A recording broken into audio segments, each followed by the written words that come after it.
Shri S K Sajeesh, വിഴിഞ്ഞം തുറമുഖത്തിൻ്റെ കാര്യത്തിൽ, റോഡുകളുടെ കാര്യത്തിൽ, സ്കൂളുകളുടെ കാര്യത്തിൽ, ആശുപത്രികളുടെ കാര്യത്തിൽ ശമ്പളം, അതായത് DAR കുടിശ്ശിക തീർത്ത് കൊടുക്കുന്നു എന്ന പ്രഖ്യാപനം ബജറ്റിൽ നടത്തിയതിന് ഉത്തരവിറങ്ങിയ ഒരു സമയം കൂടിയാണിത്. ഇതടക്കം അപനിർമ്മിതിയുടെ കാലങ്ങൾ വീണ്ടും ആവർത്തിക്കുകയാണ്, നുണക്കോട്ടകൾ കെട്ടിപ്പൊക്കാൻ ശ്രമിക്കുകയാണ് കോൺഗ്രസ് ഈ ഘട്ടത്തിൽ.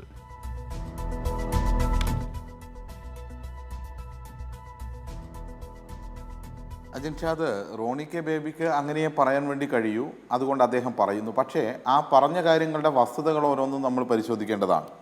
ഒന്ന്, അദ്ദേഹം അമർത്യ സെന്നെ ഉദ്ധരിച്ചുകൊണ്ട് പറഞ്ഞു. അമർത്യ സെൻ എന്തു പറഞ്ഞു എന്ന് അദ്ദേഹം പറഞ്ഞിട്ടില്ല.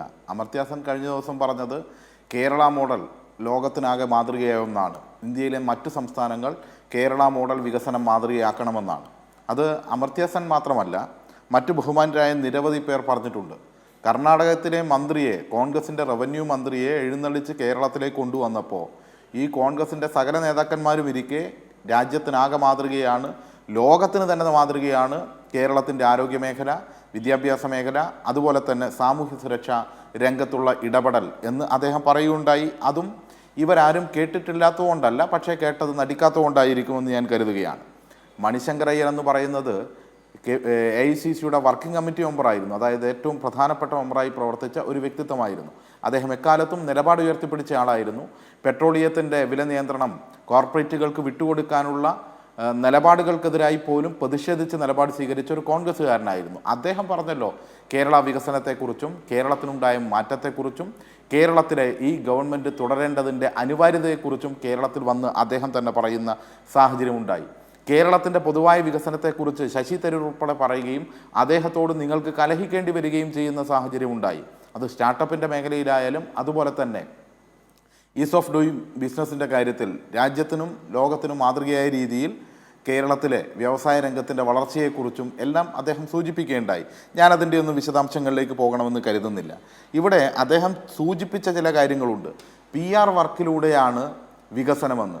വികസനമെന്നത് ഇടതുപക്ഷത്തിൻ്റെ കാഴ്ചപ്പാട് ജനങ്ങൾക്കാകെ അവരുടെ ജീവിതത്തിൽ സ്പർശനമായി മാറണമെന്നുള്ളതാണ്. ആ സ്പർശമായി വികസനത്തിൻ്റെ സ്പർശം കേരളത്തിലെ ജനങ്ങൾക്ക് അനുഭവിക്കാൻ വേണ്ടി കഴിയുന്നില്ലേ? ഇല്ല എന്നാണോ കോൺഗ്രസും VD സതീശനും കൂട്ടരുമെല്ലാം പറയുന്നത്? കേരളത്തിൽ ഇപ്പോൾ ഏറ്റവും കൂടുതൽ ചർച്ച ചെയ്യപ്പെടുന്നത് ശ്രീ VD സതീശൻ്റെ നുണകൾ എന്നതാണ്. VD സതീശനും കോൺഗ്രസും നുണ പറയുകയാണ്. പ്രതിപക്ഷത്തിൻ്റെ നുണകളെക്കുറിച്ച് കേരളം ചർച്ച ചെയ്യുന്നത് ആ സാഹചര്യത്തിലാണ് എന്ന് കാണേണ്ടതുണ്ട്. ഞാൻ മറ്റ് അധികം കാര്യങ്ങളിലേക്ക് പോകുന്നില്ല. ഇപ്പോൾ നമുക്കറിയാം, നമ്മുടെ രാജ്യത്ത് തന്നെ ഏറ്റവും വലിയ ഒരു പ്രകൃതി ദുരന്തമായിരുന്നല്ലോ വയനാട് ചൂരൽമലയിലുണ്ടായത്. ആ ദുരന്തബാധിതരെ ചേർത്ത് പിടിച്ചു എന്ന് മാത്രമല്ല, അവർക്ക് 410 വീടുകൾ നിർമ്മിക്കാൻ വേണ്ടി തീരുമാനിച്ചു. അതിൽ നേരിട്ട് ആ ദുരന്തത്തിൽ വീട് പൂർണ്ണമായും നഷ്ടപ്പെട്ട 178 കുടുംബങ്ങൾക്ക് ഈ ഫെബ്രുവരി 25-ാം തീയതി കേരളത്തിൻ്റെ ബഹുമാന്യനായ മുഖ്യമന്ത്രി വീടുകൾ കൈമാറുകയാണ്. അങ്ങനെ കൈമാറുമ്പോൾ നാം കാണേണ്ടത് ഒരു 410 വീട് എന്ന് പറയുമ്പോൾ ഈ കോൺഗ്രസ്സുകാരെല്ലാം സങ്കല്പിക്കുന്ന ഒരു ചെറിയ കാര്യമാണ്. ഒരു ടൗൺഷിപ്പ് രാജ്യത്തിനും ലോകത്തിനും മാതൃകയായി മുന്നോട്ട് വെക്കുന്നു എന്ന് പറഞ്ഞാൽ നമ്മുടെ ഏതാണ്ട് ഒരു തദ്ദേശ സ്വയംഭരണ വാർഡിലുള്ള മുഴുവൻ വീടുകളും പുനർനിർമ്മിക്കുന്നതിന് തുല്യമാണ്. അത്രയും വലിപ്പമുണ്ടാവും ഒരു തദ്ദേശ സ്വയംഭരണ സ്ഥാപനത്തിലെ മുഴുവൻ വീടുകളും പുനർനിർമ്മിക്കുന്ന അത്രയും വലിപ്പമുണ്ട് ആ ടൗൺഷിപ്പിലെ വീടുകൾക്ക്. ഇപ്പോൾ നമുക്കറിയാം, ഒരു വാർഡിൽ ഏതാണ്ട് 250, 300, 400 വീടുകളൊക്കെയാണ്, അതിൽ താഴെയാണ് വീടുകൾ ഉണ്ടാവുക. അത്രയും ഒരു തദ്ദേശ സ്വയംഭരണ സ്ഥാപനത്തിലെ വാർഡുകളുടെ അത്രയും വീടുകൾ ഒരു സ്ഥലത്ത് പുനർനിർമ്മിക്കുന്നു. അതൊരു ടൗൺഷിപ്പായി അവിടെ മറ്റ് അടിസ്ഥാന സൗകര്യങ്ങൾ, റോഡുകൾ, അതുപോലെ തന്നെ സ്കൂള്, ആശുപത്രി, കളിസ്ഥലം, മറ്റ് സൗകര്യങ്ങൾ എല്ലാം ഒരുക്കുന്ന നിലയുണ്ടാകുന്നു. ഇത് മാതൃകയാണ്. ഇത് ജനങ്ങൾക്ക് വികസനത്തിൻ്റെ കരുതലിൻ്റെ സ്പർശമാണ് എന്ന തിരിച്ചറിവുണ്ടാകണം. നിങ്ങൾ കാണേണ്ടത് 10 വർഷം മുമ്പുള്ള UDF ഗവൺമെൻറ്, ആ UDF ഗവൺമെൻറ്റിനെ ഓർമ്മപ്പെടുത്തുന്നത് നിങ്ങളെ ഭയപ്പെടുത്തുന്ന കാര്യമാണ്. ആ ഇരുണ്ട കാലത്തെക്കുറിച്ച് ഓർമ്മപ്പെടുത്തുക എന്ന് പറഞ്ഞാൽ എന്തുകൊണ്ടാണ് 2016 അധികാരത്തിൽ വന്ന ശ്രീ പിണറായി വിജയൻ്റെ ഗവൺമെൻറ്റിന് ഒരു മിഷൻ മുന്നോട്ട് വെക്കേണ്ടി വന്നത്? ഒരു വിഷനുള്ള ആളുകൾക്ക് മാത്രമേ മിഷൻ മുന്നോട്ട് വെക്കാൻ വേണ്ടി കഴിയൂ. 4 മിഷനുകളിലൂടെയായിരുന്നു ഒന്നാം സർക്കാർ പോയത്. എന്തായിരുന്നു 4 പ്രധാനപ്പെട്ട മിഷനുകൾ? ഒന്ന്, സമ്പൂർണ്ണ പൊതുവിദ്യാഭ്യാസ യജ്ഞമാണ്. അങ്ങനെ ഒരു യജ്ഞമായി പൊതുവിദ്യാഭ്യാസ സംരക്ഷണം ഏറ്റെടുക്കേണ്ടി വന്നത് എന്തുകൊണ്ടായിരുന്നു? കാരണം സർവം തകർത്ത് കളഞ്ഞു. 4200ഓളം സ്കൂളുകൾ കരിമ്പട്ടികയിൽ ലാഭകരമല്ല എന്ന് പറഞ്ഞ് അടച്ചുപൂട്ടാൻ തീരുമാനിച്ചു. മലാപ്പറമ്പ് സ്കൂളുകൾ പോലെയുള്ള സ്കൂളുകൾ അടിച്ചു പൊളിച്ച് നിരത്തിക്കളഞ്ഞു, JCB വെച്ച് തകർത്ത് കളഞ്ഞു. കുഞ്ഞുങ്ങളുടെ കൂട്ടക്കരച്ചിലുകൾ കേട്ട കാലം അതായിരുന്നല്ലോ ആ കാലം. ആ കാലത്ത് നിന്നാണ് 45,000 ഹൈടെക് ക്ലാസ് മുറികളുമായി അന്താരാഷ്ട്ര നിലവാരത്തിലേക്ക് ഏറ്റവും മികച്ച സൗകര്യങ്ങളുമായി ബഹുനില കെട്ടിടങ്ങളും ലിഫ്റ്റും എല്ലാ സൗകര്യങ്ങളുമുള്ള കെട്ടിടങ്ങളുമായി കേരളത്തിൻ്റെ വിദ്യാഭ്യാസ മേഖല മാറിയത്. ഞാൻ അതിനെയും വിശദാംശങ്ങളിലേക്ക് കടക്കുന്നില്ല. ഇവിടെ അദ്ദേഹം പറയുകയാണ് അക്കാദമിക് രംഗത്ത് മാറ്റമുണ്ടായോ എന്ന്. ഇന്ന് ഇന്ത്യയിലെ ഏറ്റവും മികച്ച അക്കാദമിക് അന്തരീക്ഷം കേരളത്തിൽ 1-ാം സ്ഥാനത്താണ് എന്നത് നിങ്ങൾക്ക് നിഷേധിക്കാൻ വേണ്ടി കഴിയുമോ? എല്ലാ സൂചികകളും നിങ്ങൾക്കെടുത്ത് പരിശോധിക്കാം. വാചക കസർത്തുകളല്ല. ഇന്ത്യയിലെ ഏറ്റവും മികച്ച അക്കാദമിക് അന്തരീക്ഷമുള്ള ഗുണനിലവാരമുള്ള വിദ്യാഭ്യാസ മേഖല കേരളത്തിലാണ് എന്ന കാര്യത്തിൽ ഒരു സംശയവും ഏത് മാനദണ്ഡം വെച്ചാലും ഇല്ല. നിങ്ങൾക്കത് പരിശോധിക്കാം. നിങ്ങളുടെ കാലത്ത് 5,80,000-ൽ പരം കുട്ടികൾ സർക്കാർ പൊതുവിദ്യാലയത്തിൽ നിന്ന് TC വാങ്ങി കരഞ്ഞുകൊണ്ട് ഇറങ്ങിപ്പോയി. എന്നാൽ ഈ 10 വർഷത്തിനിടയിൽ 10 ലക്ഷത്തിലധികം കുട്ടികളാണ് പൊതുവിദ്യാഭ്യാസ മേഖലയിലേക്ക് കടന്നു വന്നത്. നിങ്ങൾ സ്കൂളുകൾ പൂട്ടെന്ന് പറയാം, അത് കർണാടകത്തിലാണ് സുഹൃത്തെ.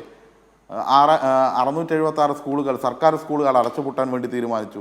ഇവിടെ അടച്ചുപൂട്ടലല്ല, കൂടുതൽ മെച്ചപ്പെടുത്തലും രാജ്യാന്തര നിലവാരത്തിലേക്ക് മാറ്റുകയുമാണ് ചെയ്തുകൊണ്ടിരിക്കുന്നതെന്ന് നമുക്ക് കാണാൻ വേണ്ടി കഴിയും. PSCയുമായി ബന്ധപ്പെട്ട കാര്യങ്ങൾ ഇവിടെ പറഞ്ഞു.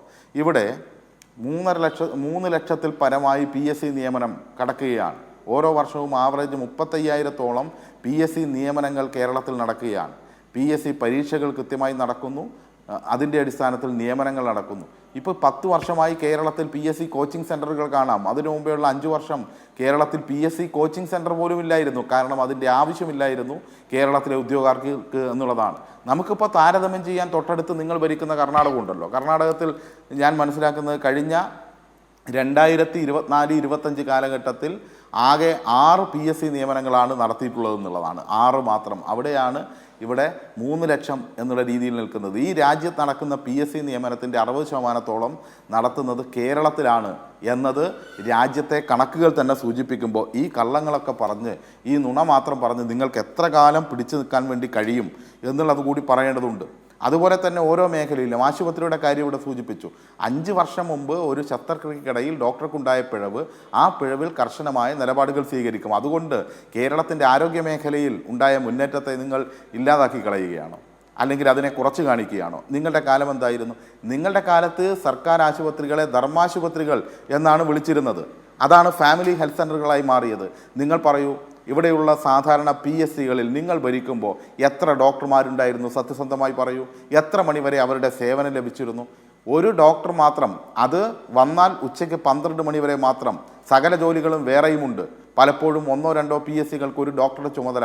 ഇതായിരുന്നല്ലോ 3 ഡോക്ടർമാരുടെ മുഴുവൻ സമയ സേവനവും ഫാർമസിയും ലബോറട്ടറിയും മറ്റ് സൗകര്യങ്ങളുമായിട്ട് കേരളത്തിലെ ഫാമിലി ഹെൽത്ത് സെൻ്ററുകൾ മാറി. അത് മാറിയതിൻ്റെ ഭാഗമായി സൗജന്യ ചികിത്സയുടെ കാര്യം നിങ്ങൾ നോക്കൂ. UDFൻ്റെ കാലത്ത് സൗജന്യ ചികിത്സയ്ക്ക് വേണ്ടി ഒരു വർഷം ആവറേജ് ചെലവഴിച്ചത് 118 കോടി മുതൽ 120 കോടി വരെയാണ്. എന്നാൽ ഈ ഗവൺമെൻറ് കാലത്ത് ഒരു വർഷം സൗജന്യ ചികിത്സയ്ക്ക് വേണ്ടി ചെലവഴിക്കുന്നത് 1,500 കോടി രൂപയാണ്. അതുകൊണ്ടാണ് തുടർച്ചയായി ഈ രാജ്യത്ത് 3 തവണ ഏറ്റവും കൂടുതൽ സൗജന്യ ചികിത്സയ്ക്കുള്ള അവാർഡ് നൽകുന്ന സംസ്ഥാനത്തിനുള്ള അവാർഡ് കേരളമാണ് ഏറ്റുവാങ്ങുന്നത് എന്നുള്ളത് കൂടി നാം കാണേണ്ടതുണ്ട്. ആരോഗ്യ രംഗത്തുണ്ടായ മാറ്റത്തെക്കുറിച്ച് ഞാൻ കൂടുതൽ പറയുന്നില്ല. നിങ്ങളുടെ കാലത്ത് ഒരു കാത്ത് ലാബ് പോലും ജില്ലാ അടിസ്ഥാനത്തിൽ ജില്ലാ ആശുപത്രികളിലില്ലായിരുന്നു ഹൃദയ സംബന്ധിയായത്.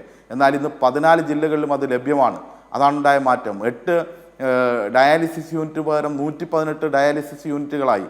ഇങ്ങനെ ഓരോ മേഖലയിലും ഉണ്ടായ മാറ്റം വളരെ വിപുലമാണ്. ആരോഗ്യരംഗത്ത്, ആശുപത്രികളിൽ, മരുന്നിൻ്റെ കാര്യത്തിൽ, ചികിത്സയുടെ കാര്യത്തിൽ ഇവിടെ ഹൃദയം മാറ്റിവെക്കുന്നു, ലിവർ മാറ്റിവെക്കുന്നു, അതുപോലെ തന്നെ കിഡ്നി മാറ്റിവെക്കുന്നു. ഇതെല്ലാം സർക്കാർ ആശുപത്രിയിൽ നടക്കുന്ന ഇന്ത്യയിലെ ഏക സംസ്ഥാനമായി കേരളം നിൽക്കുന്നു എന്നുള്ളത് കൂടി നാം കാണേണ്ടതുണ്ട്.